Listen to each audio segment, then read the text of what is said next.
The UN and the European community were anxious to settle the conflict in Bosnia through negotiations that would involve compromise.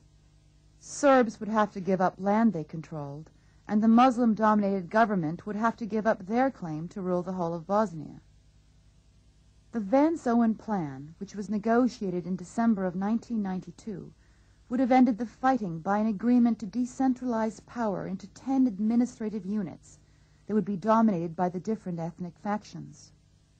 Although Radovan Karadzic reluctantly agreed to sign the plan, the Serbs were unhappy with the fact that they were divided into isolated enclaves that would be hard to defend. We were being accused of favoring ethnic cleansing and territorial aggrandizement, and here we were forcing the Serbs back by 39%.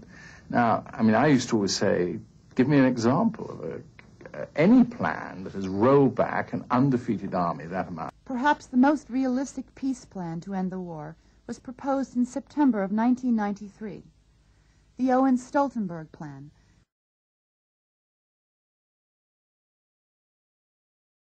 which would have set up 3 republics on the model of Switzerland. The capital cities of Sarajevo and Mostar would have been placed under UN control. The agreement was ready for the signing when Lord Owen learned that the Americans were encouraging the Muslim faction, headed by Izetbegovic, to hold out for an additional 4% of territory. In his book, Balkan Odyssey, Lord Owen writes that a senior ballistics expert in Zagreb had studied the likely trajectory of the shell and indicated the trajectory was, quote, more likely to be 1,100 to 2,000 meters from the impact, and this would tend to indicate that the mortar had been fired from a Bosnian government position.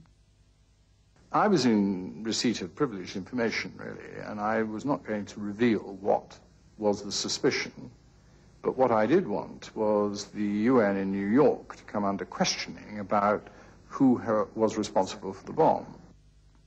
Owen, who was trying to force Serbs and Muslims to agree on a settlement to demilitarize Sarajevo, suppressed the report. He wrote later that the slightest public hint that the Muslims were involved in the Markala marketplace massacre would have led Bosnian government representatives to boycott the negotiations.